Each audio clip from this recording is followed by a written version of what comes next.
Nata dhewe barang ndek kamar mandi ya to lho.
Assalamualaikum warahmatullahi wabarakatuh.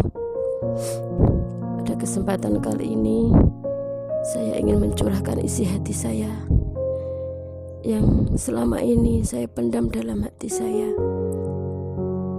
karena keadaan ibu saya yang semakin sakit-sakitan. Saya ingin mengucapkan rasa terima kasih saya kepada ibu saya karena bapak saya sudah meninggalkan saya, dipanggil ke rahmatullah sejak tahun 2011, dan sekarang saya merawat ibu saya yang sedang sakit. Maka di sisa-sisa umurnya saya ingin mengucapkan rasa terima kasih saya kepada ibu saya yang sejak kecil sudah merawat saya,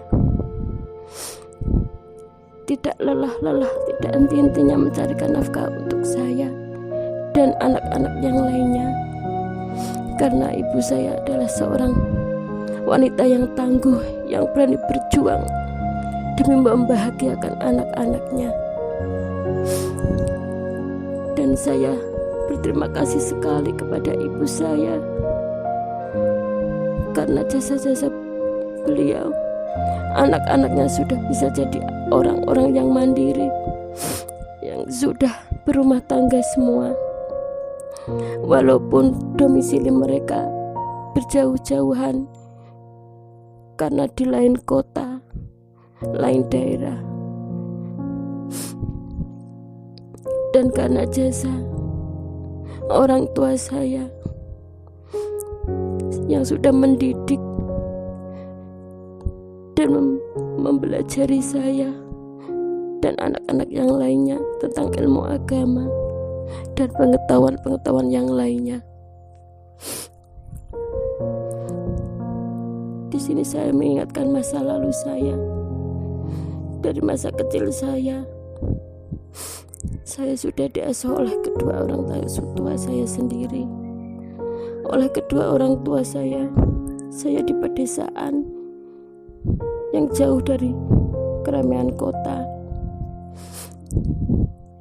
dengan bertani, bercocok tanam di sawah, dan hidup seadanya, sederhana, tapi merasakan kebahagiaan yang berbeda dengan orang-orang yang berlimpah harta. Orang tua saya dulu sebagai petani, tapi ibu saya juga sebagai pedagang. Sejak kecil saya hidup di rumah yang tidak mewah, sederhana, tapi tidak merasakan panas dan hujan. Dari kecil saya belajar mandiri. Kan di waktu saya masih sekolah SD kelas 1, saya disuruh ibu mengasuh adik dan ditinggal pergi ke sawah. Sementara bapak saya jadi pamong desa dan harus bekerja di balai desa. Saya sekolah sambil ngomong adik kecil saya. Kalau saya masuk, adik saya taruh di bawah meja. Oleh bapak guru saya dikasih jajanan. Tak kasihkan adik saya di bawah meja. Kalau pulang, saya gendong.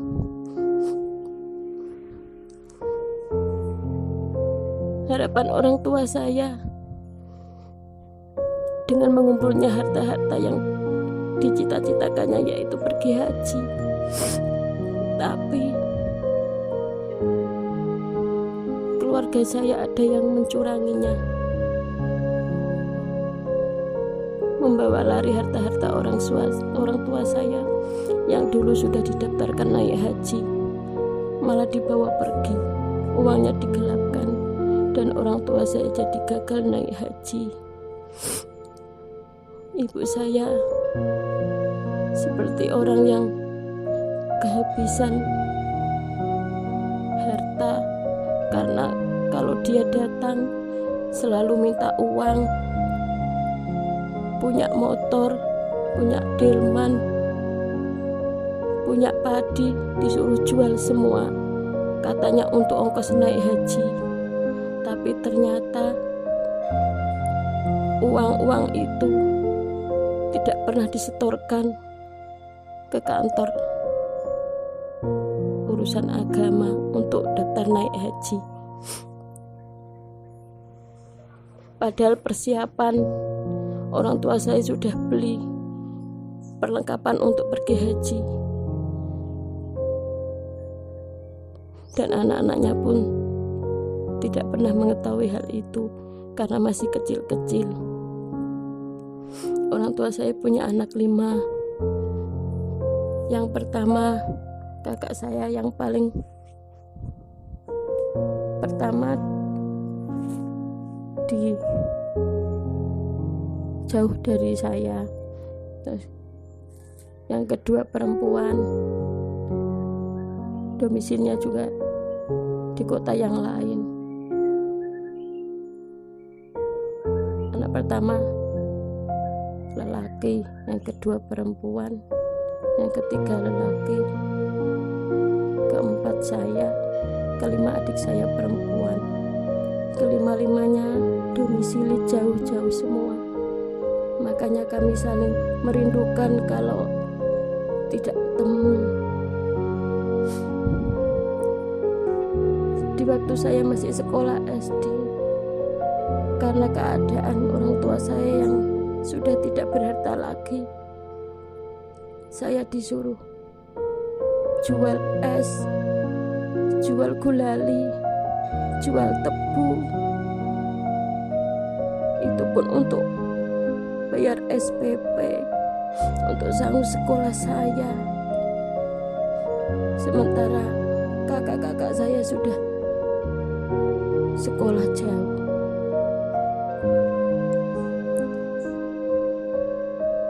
Saya pernah dengan kakak saya yang perempuan mencari sisa-sisa padi dan mencari keong untuk bantu orang tua saya makan sehari-hari, karena di rumah tidak ada persediaan makanan. Dan ketika ada modal, ibu saya berdagang di kota lain.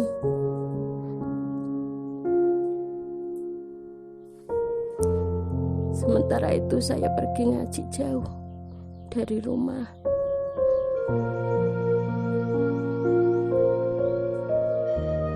Ibu berjualan berambang di kota yang jauh dari rumah.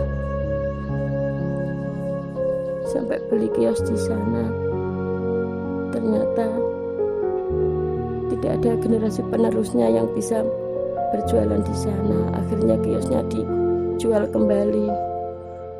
Uangnya malah dibuat untuk menyenangkan anak-anaknya, dibawa ke Taman Lele Semarang untuk cari hiburan, karena selama ini anak-anak tidak pernah ada hiburan. Dan ibu saya pernah pulang kemalaman karena tidak ada angkot. Ibu saya pura-pura jadi orang gila.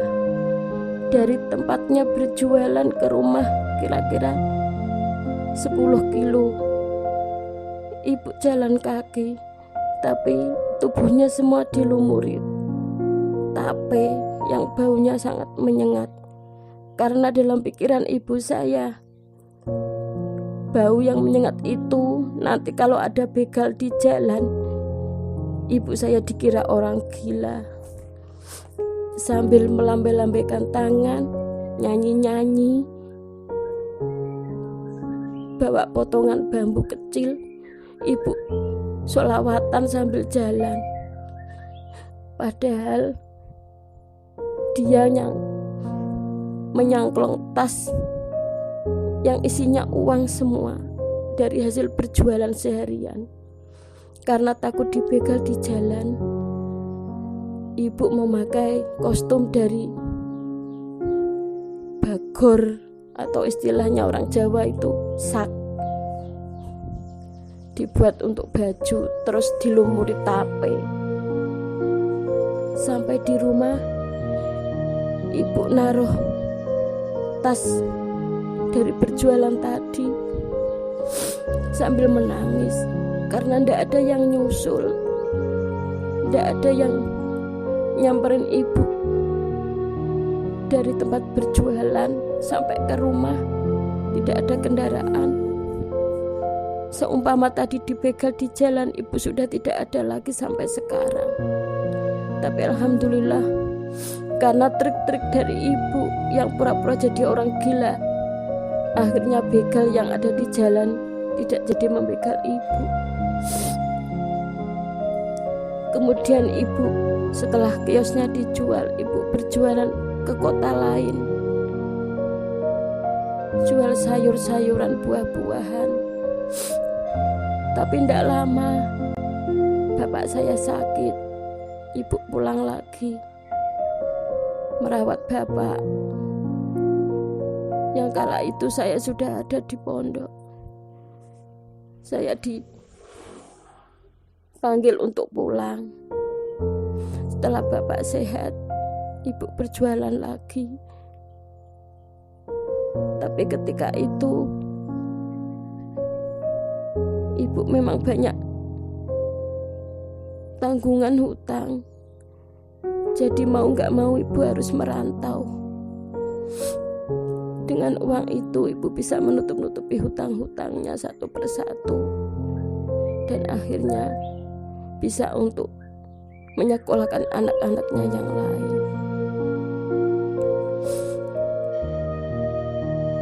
Sampai sekarang saya masih teringat ketika bapak ditinggal ngaji ibu. Bapak masuk rumah sakit karena mutabir jam 12 malam. Oleh saudara saya dibawa ke rumah sakit. Sementara ibu ngaji 10 hari di masjid, tidak boleh pulang karena anak-anaknya jauh semua. Oleh saudara saya yang jadi keponakan ibu saya dibawa ke rumah sakit, dan akhirnya anak-anak yang lainnya pun dipanggil karena bapak sakit.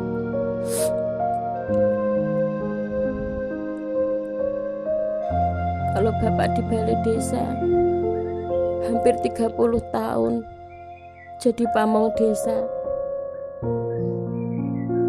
karena sudah tua dan pendengarannya sudah tidak normal lagi. Akhirnya bapak saya mengundurkan diri.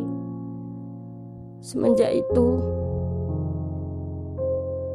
bapak dan ibu ikut saya. Karena dari kecil saya sudah dibilangin sama ibu, kelak kalau saya sudah dewasa dan berumah tangga, saya yang bergantian merawat ibu. Karena sewaktu kecil saya hampir tidak bernyawa, karena kata orang Jawa saya kena sawan dan dianggap saya itu umur kelewatan, yang artinya hampir mati tapi tidak jadi. Maka sekarang saya berumah tangga, ibu dan bapak saya rawat di sini. Walaupun rumah yang sederhana, jauh dari kemewahan, hidup pun sederhana sekali. Karena rumah kayu yang walaupun tidak kehujanan, tidak kepanasan, tapi saya merasa nyaman.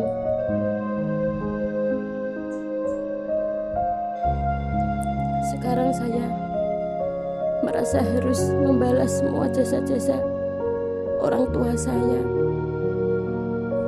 Meskipun bapak saya rawat di sini cuma 3 tahun, karena 2008 semenjak ikut saya bapak kena stroke, lalu 2011 bapak meninggal dunia, dan tinggal ibu yang selalu aku rawat dengan sungguh-sungguh. Meskipun anak-anak yang lainnya pun ingin merawatnya juga, tapi oleh ibu saya katanya di sini lebih nyaman.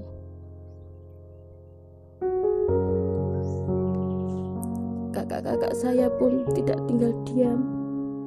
Meskipun jauh tidak bisa merawat ibu, tapi mereka membelikan fasilitas untuk kebutuhan ibu yang berupa bahan makanan atau perlengkapan lainnya untuk kebutuhan ibu.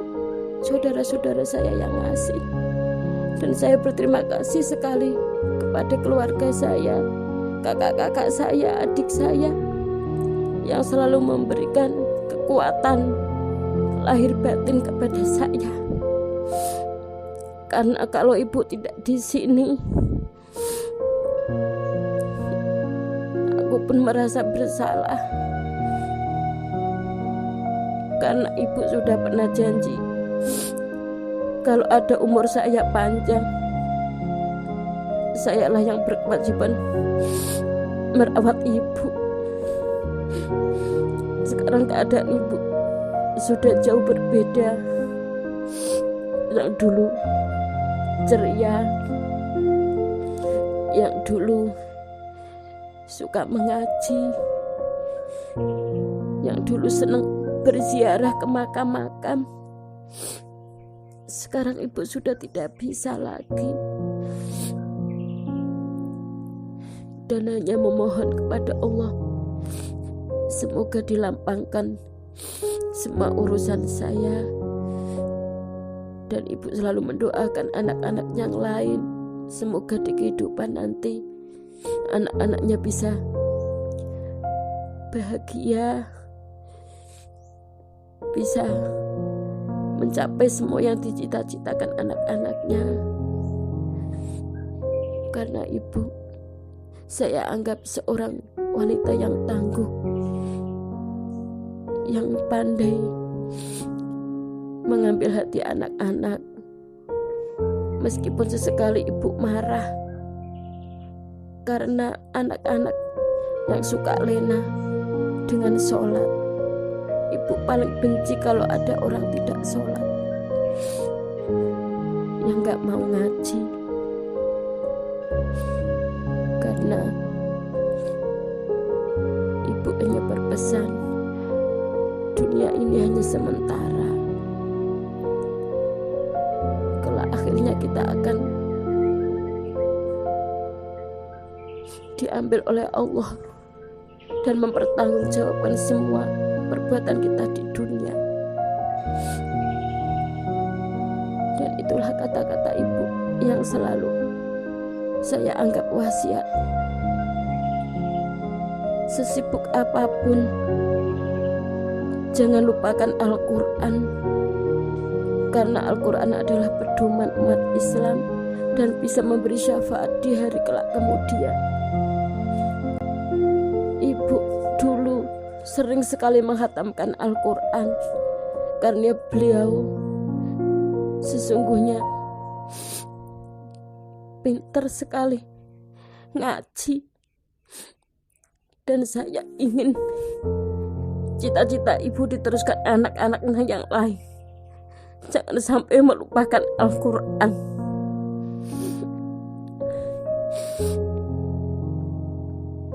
Karena usia manusia tidak ada yang tahu.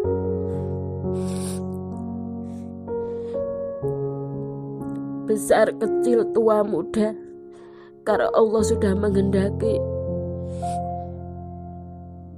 untuk diambil nyawanya, malaikat Israel akan datang menghampiri dan mencabut nyawa kita. Maka kita harus, selagi masih ada usia, selagi masih dikasih kesempatan, dikasih umur, kasih kesehatan,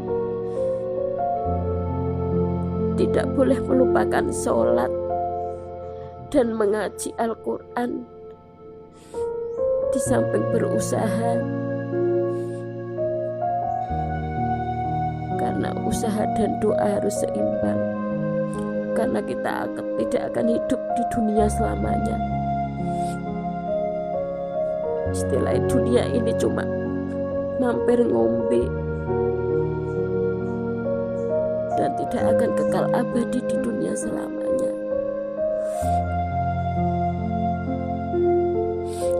Dan terima kasih saya kepada ibu. Saya sudah diberi kekuatan lahir batin untuk merawat beliau. Selagi saya masih kuat, masih sehat, saya tidak akan menyanyiakan beliau. Sekuat tenaga, sekuat hati saya hanya ingin ridha Allah. Karena ridha Allah itu karena ridha orang tua, dan murka Allah karena murka orang tua. Maka jangan sekali-kali kita membuat jengkel hati orang tua.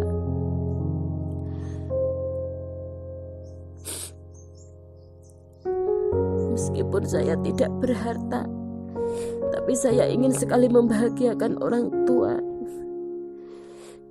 Saya ingin merawat beliau sampai akhir hayatnya. Walaupun keadaan saya yang serba pas-pasan, saya ingin beliau bangga kepada saya. Dan akhirnya nanti saya mendapatkan ridho dari Allah, karena ridho beliau yang saya dapatkan. Akhirnya saya dapat kepuasan karena bisa merawat orang tua saya.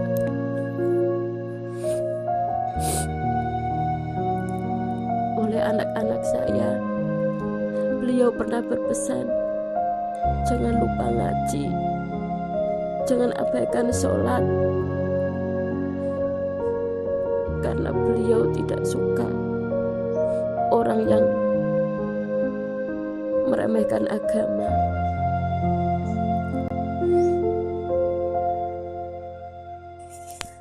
Untuk ibu saya hanya memohon kepada Allah, semoga nanti jika Allah memanggil beliau, ibu saya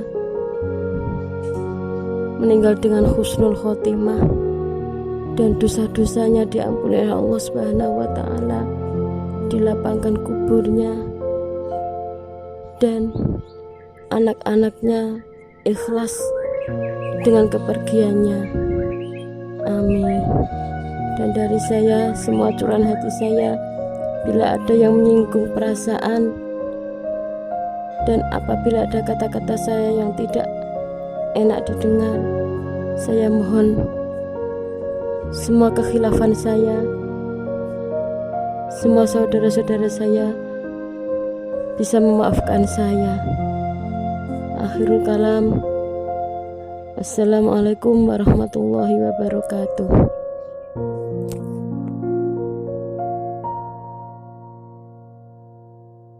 Seorang ibu bagi saya adalah pribadi yang luar biasa, sederhana, dan bersahaja. Keberadaan seorang ibu jugalah yang buat saya percaya bahwa malaikat itu nyata adanya. Selamat